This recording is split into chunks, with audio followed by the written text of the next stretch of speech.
حضرت امام حسین رضی اللہ تعالیٰ عنہ اپنے صاحب اور حر بن یزید کے ساتھیوں کو مقام بیدہ میں خطبہ دیا۔ اللہ تعالیٰ کے حمد و ثنا کے بعد فرمایا، اے لوگو، رسول خدا صلی اللہ تعالی وسلم نے فرمایا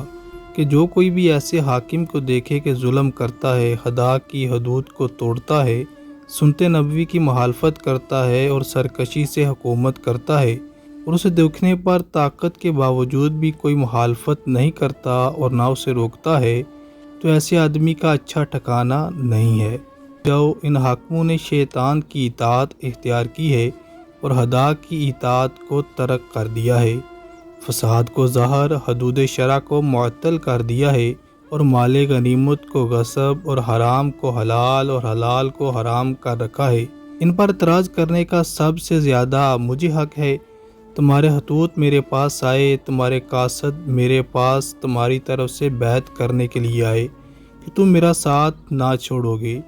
مجھے دشمنوں کے حوالے نہیں کرو گے، اگر تم اپنی بیعت کو پورا کرتے ہو تو بہرہ مند رہو گے۔